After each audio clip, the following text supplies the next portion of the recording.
Hello టెల్జీ people ఎలా ఉన్నారు? So thumbnail చూసారు కదా, 7 బెస్ట్ హారర్ యానిమేస్.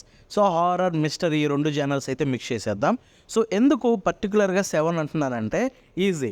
నేను చూసిన వాటిలో నాకు ఈ 7 మాత్రమే డిజర్వ్డ్ అనిపించింది చెప్పడానికి. సో అందుకే ఈ వీడియోతోటి మేము ముందుకైతే వచ్చారనమాట.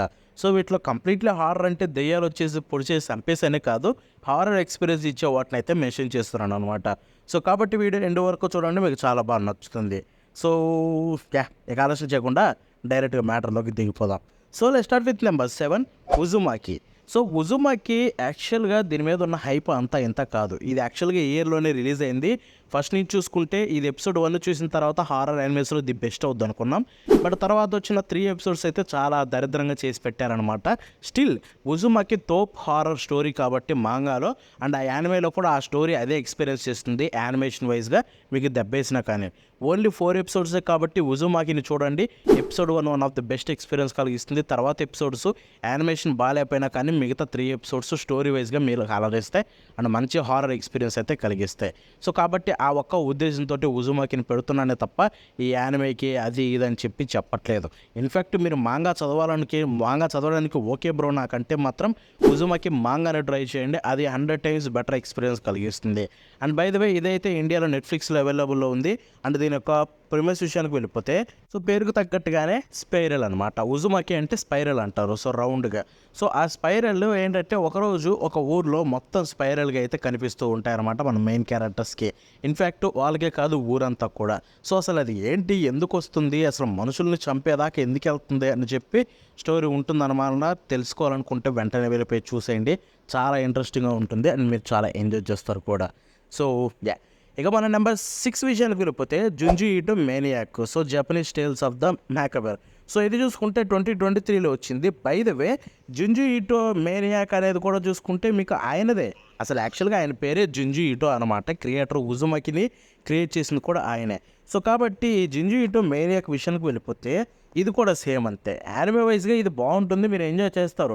బట్ మాంగా దీనికంటే 100 టైమ్స్ బెటర్ ఉంటుంది. సో కాబట్టి దీన్ని 6th ప్లేస్లో పెట్టాల్సి వచ్చింది. ప్రాపర్ డిజర్వ్డ్ అడాప్టేషన్ కాదు కాబట్టి. ఇన్ఫ్యాక్ట్ మీకు జింజు ఇటో మ్యానియాక్, జింజు ఇటో కలెక్షన్స్ 2 చూసేయండి. ఈ రెండింటిని ఒక దాంట్లోనే పెడుతున్నాను అనమాట. లైక్ జుంజు ఇటో కలెక్షన్, జుంజు ఇటో మేనియాక్ 2 డిఫరెంట్ అయినా కానీ మీకు మొత్తం ఆల్మోస్ట్ సిమిలర్గా అనిపిస్తుంది. సో కాబట్టి వెళ్ళిపోయి వెంటనే చూసేయండి, ఇది మీకు చాలా బాగుంటుంది అనమాట. సో దీని ప్రెమిస్ విషయానికి వెళ్ళిపోతే సో హారర్ మాంగా మన జుంజు ఇటో ఆయన గీసిన హారర్ మాంగా ఉంటాయన్నమాట. కొన్ని చూసుకుంటే వాటి నుంచి స్టోరీస్ అయితే అడాప్ట్ చేసి దీన్ని అయితే కంప్లీట్ చేశారనమాట. సో చూడాలనుకుంటే చూడండి, మీకు చాలా బాగా నచ్చుతుంది, దాంట్లో ఎటువంటి డౌట్ లేదు. మీరు బాగా ఎంజాయ్ చేస్తారు. యానిమేని ఫర్ ది ఫస్ట్ టైం చూస్తే మాత్రం హారర్ ఎక్స్పీరియన్స్ మాత్రం పిచ్చెక్కిస్తుంది భయ్య. But as I said manga 100 times better. So manga చదివిన వాళ్ళకి ఆ యానిమే అంత అనిపించదు, అందుకే మీకు రేటింగ్స్ కూడా తక్కువ ఇస్తారు. బట్ యాజ్ యూజువల్ యానిమేగా అయితే ఇది చాలా బాగుంటుంది. సో ఇక మన నెంబర్ 5 విషయానికి వెళ్ళిపోతే సో ఎనదర్ విషయానికి వెళ్ళిపోతే ఇది one of the best anime of all time అని చెప్పుకోవచ్చు. సో ఇది చూసుకుంటే 2012లో వచ్చింది, 2012లో. అండ్ ఎనదర్ చూసుకుంటే యాక్చువల్గా anime version of final destination అనుకోవచ్చేమో. లైక్ ఫైనల్ డెస్టినేషన్ ఎవరైనా చూసారా? చూస్తే మీకు క్లారిటీ వస్తుంది. అండ్ దీంట్లో కూడా అలాగే ఉంటాయన్నమాట, అంతే గ్రూసమ్గా, అంతే క్రూయల్గా అయితే చచ్చిపోవడాలు అలాంటివి ఉంటాయన్నమాట. సో అందుకే సో ఇక దీని ప్రెమిస్ విషయానికి వెళ్ళిపోతే సో ట్రాన్స్ఫర్ స్టూడెంట్ కోయిచి సకబయారా. సో మనోడు చూసుకుంటే ట్రాన్స్ఫర్ అవుతాడు ఒక స్కూల్కి. ఆ స్కూల్కి వెళ్ళిన తర్వాత ఒక ఖర్చు అయితే ఉంటుంది. ఆ ఖర్చు అయితే వాళ్ళ క్లాస్ మొత్తాన్ని అయితే నాశనం చేస్తూ ఉంటుంది. ఒక్కొక్కరు చాలా ఘోరంగా, దారుణంగా, అన్ఎక్స్పెక్టెడ్ వేస్లో చచ్చిపోతూ ఉంటారు. సో అదంతా వాడు డిస్కవర్ చేసి అసలు ఏంటి మ్యాటర్ అని తెలుసుకోవాలనుకుంటాడు. అండ్ అదే దీని యొక్క స్టోరీ చూసుకుంటే. సో ఫర్ యానదర్ గురించి ఒక ముక్కలో చెప్పాలంటే మీకు as a said final destination anime version and అదే రేంజ్ ఎక్స్పీరియన్స్ కలిగిస్తుంది. కొన్ని సీన్లు అయితే చాలా రాడ్ అనిపిస్తాయి. సో కాబట్టి వెంటనే చూసేయండి, చాలా డిఫరెంట్ ఎక్స్పీరియన్స్ కలిగిస్తుంది. సో ఇక మన నెంబర్ 4 విషయానికి వెళ్ళిపోతే హిగురాషి వెన్ దే క్రై. సో యాక్చువల్గా హిగురాషి విషయానికి వెళ్ళిపోతే దీంట్లో చాలా సిరీసెస్ ఉన్నాయి భయ్య. హిగురాషి వెన్ దే క్రై అనేది 2006లో వచ్చిన ఫస్ట్ మెయిన్ సిరీస్ అనమాట. సో అది చూడండి, అది అద్దరిపోతుంది.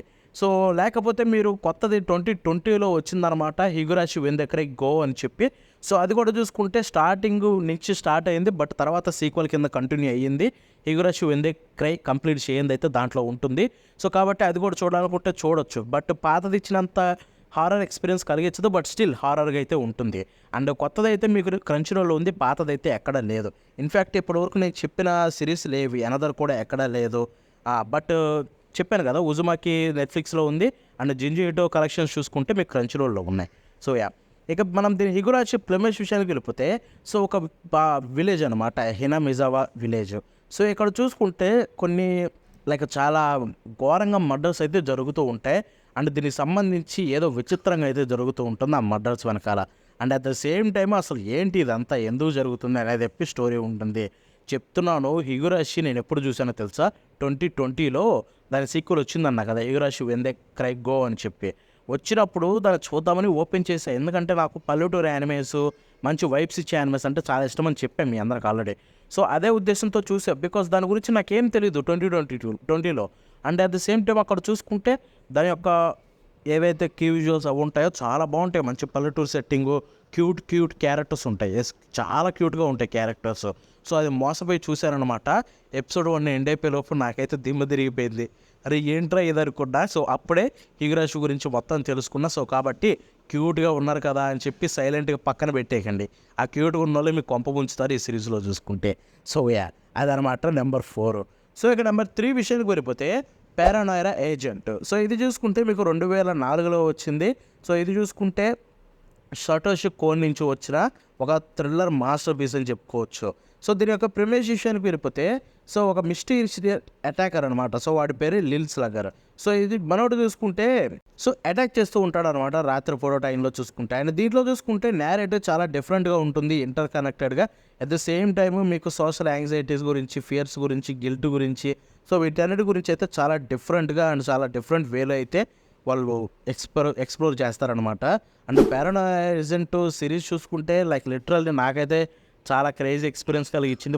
ఫస్ట్ టైం చూసినప్పుడు అయితే షాక్ అయిపోయాను, అసలు ఏం చూస్తున్నాను రా అని చెప్పి. బట్ స్టిల్ చెప్తున్నాను, ఈ సిరీస్ని అయితే మిస్ అవ్వకండి, ఎందుకంటే చాలా డిఫరెంట్గా ఫీలింగ్ కలిగిస్తుంది. ఐ మీన్ లైక్ లిటరల్లీ నేనైతే మెంటల్ ఎక్కిపోయాను అనమాట ఫస్ట్ టైం ఈ సిరీస్ చూసినప్పుడు, లైక్ ఏం చూస్తున్నానా ఏంటా అని చెప్పి. అండ్ డెఫినెట్లీ కుడోస్ టు మ్యాడోస్ భయ్య, ఎందుకంటే మ్యాడోస్ ఇది ఒక్కటే కాదు, చాలా సిరీసెస్ ఇలాంటివి తీసుకొచ్చింది. And every time they did a great job. And ఇక్కడ చూసుకుంటే ఈ సిరీస్ కూడా అదే రేంజ్లో ఉంటుంది. సో ఇదైతే మనకి ఇండియాలో ఎక్కడా లేదు, ఇంకెక్కడ చూడాలో మీకు తెలుసు కదా. సో ఇక మన నెంబర్ 2 విషయానికి వెళ్ళిపోతే పర్ఫెక్ట్ బ్లూ. సో ఇది చూసుకుంటే 1998లో వచ్చిన ఒక మూవీ అనమాట. ఇది కూడా సటోషి కోన్ సంబంధించిన సైకలాజికల్ థ్రిల్లరే. సో దీంట్లో చూసుకుంటే మన మెయిన్ హీరోయిన్ మిమా. సో తను చూసుకుంటే ఒక పాప్ ఐడల్. సో తనైతే లైక్ ఐడల్ నుంచి యాక్టింగ్ అయితే మారిపోతుంది అనమాట. అండ్ తను మారినప్పుడే అక్కడి నుంచి ఒక స్టాకర్ తోటి అయితే తనకి తలనొప్పులు అయితే వస్తాయన్నమాట, ప్రెజర్ వస్తుంది. అండ్ అక్కడి నుంచి ఆ స్టోరీ ముందుకు ఎలా వెళ్తుంది అండ్ లిటరల్లీ సెలబ్రిటీస్ కొంతమంది పడే బాధ, లైక్ వాళ్ళు ఫేస్ చేసే థింగ్స్ గురించి అయితే చాలా డార్క్ వేలో అయితే చూపిస్తారనమాట. Let me tell you, perfect blue చూసి నేనైతే పిచ్చోన్ అయిపోయాను అనమాట. లైక్ లిటరల్లీ ఈ మనిషి ఎలా రాస్తాడు ఇలాంటి స్టోరీస్ నాకు ఎప్పటికీ అర్థం కాదు. దెయ్యాలను గీయాలని చూపిడు, బట్ ఇచ్చే హారర్ ఎక్స్పీరియన్స్ ఏదైతే ఉందో it's literally one of the best అనమాట. సో వెంటనే వెళ్ళిపోయి చూడండి. అండ్ ఇది కూడా ఎక్కడ లేదు భయ ఇండియాలో, పర్ఫెక్ట్ బ్లూ కూడా మనం ఏం చేయలేం. సో ఇక ఫైనల్లీ నెంబర్ 1 విషయానికి వెళ్ళిపోతే సీరియల్ ఎక్స్పెరిమెంట్స్ లెయిన్. సో లెయిన్ విషయానికి వెళ్ళిపోతే పేరుకు తగ్గట్టుగానే మీకు అర్థమైపోయి ఉండాలి, సీరియల్ ఎక్స్పెరిమెంట్స్ అయితే దీంట్లో ఉంటాయన్నమాట. సో ఇది చూసుకుంటే మోస్ట్లీ దీంట్లో హారర్ కంటే కూడా ఎక్కువగా మిస్టరీ అయితే బాగుంటుంది అనమాట. అండ్ సస్పెన్స్ అయితే చాలా ఘోరంగా ఉంటుంది. సో అది ఇచ్చే ఫీలింగే మీకు హారర్ రేంజ్లో అయితే అనిపిస్తుంది అనమాట. అండ్ ఇది చూసుకుంటే 1998లో వచ్చింది. అండ్ ఇది కూడా ఇండియాలో ఎక్కడా లేదు so far. I think previously ఇది నెట్ఫ్లిక్స్లో ఉండేది, ఇప్పుడు ఉందో లేదో లేదు. నేనైతే లాస్ట్ టైం చూసినప్పుడు అది నెట్ఫ్లిక్స్లోనే చూసా, సో అందుకే గుర్తొచ్చింది. బట్ ఇప్పుడు చూసుకుంటే ఇది లేదనమాట. సో ఇక లెయిన్ ప్రిమేష్ విషయానికి వెళ్ళిపోతే, సో పేరుకు తగ్గట్టుగానే సో మన మెయిన్ హీరోయిన్ లెయిన్ ఏవాఫోర్ అనమాట. సో తను చూసుకుంటే చాలా ఆక్వర్డ్గా అండ్ ఇంట్రోవర్టెడ్గా అయితే ఉంటుందన్నమాట. అండ్ తనైతే తన స్కూల్లో చాలా లైక్ ఎలా అంటే, స్కూల్లో ఒక అమ్మాయి ఉంటుందన్నమాట, లైక్ చీసా యముడా అని చెప్పి. సో తను చూసుకుంటే డిస్టర్బింగ్ ఈమెయిల్స్ అయితే పంపిస్తుంది వాళ్ళ క్లాస్మేట్స్ అందరికీ. అండ్ వాళ్ళల్లో లెయిన్ కూడా ఒకటే. బట్ లెయిన్కి అయితే పెద్ద పట్టించుకోదు, టెక్నాలజీ గురించి పెద్దగా తెలియదు. సో దరిద్రం ఏంటంటే తర్వాత చీసా యముడా అనే అమ్మాయి సూసైడ్ చేసుకొని చనిపోతుంది. సో లెయిన్ చూసుకుంటే తనకి డిజైర్ లేదు, లేకపోతే అటువంటి వాటిని ఎక్స్పీరియన్స్ చేసేంత కెపాసిటీ కూడా లేదనమాట టెక్నాలజీ గురించి. సో కాబట్టి ఒకరోజు టెక్నోఫోబ్లో తన మెయిల్ ఓపెన్ చేసిన తర్వాత తనని డైరెక్ట్గా అయితే ఆ వైర్డ్ ప్రపంచంలోకి లాక్కెళ్ళిపోతుంది అనమాట, ఆ విర్చువల్ వరల్డ్లోకి. సో తర్వాత స్టోరీ ముందుకు ఎలా వెళ్తుంది, అసలు తనకి ఏం జరుగుతుంది లేనికనేది తెలుసుకోవాలనుకుంటే ఈ సిరీస్ని చూసేయండి. ఎంత వేడిగా అండ్ ఎంత క్రేజీ ఎక్స్పీరియన్స్ కలిగిస్తుందంటే లేని చూసినప్పుడు నేనైతే పిచ్చ ఫ్యాన్ అయిపోయాను అనమాట. నేను ఒకటే చెప్తాను, ప్రతి ఒక్కరు వెళ్ళి ఎంజాయ్ చేసేయండి. సో ఇవన్నమాట 7 బెస్ట్ హారర్ యానిమేస్ నేనైతే మీకు చెప్పాలనుకుంది. అండ్ ఇంతటితోటి వీడియో నేను చేసేదాన్ని. యాక్చువల్గా 7 అని చెప్పా, బట్ దీంట్లో 8 ఉన్నాయి. జింజు 2 కలెక్షన్స్ 2 ఉన్నాయి కదా. సో చూసి ఎంజాయ్ చేసేయండి. And that's it for today. By by now.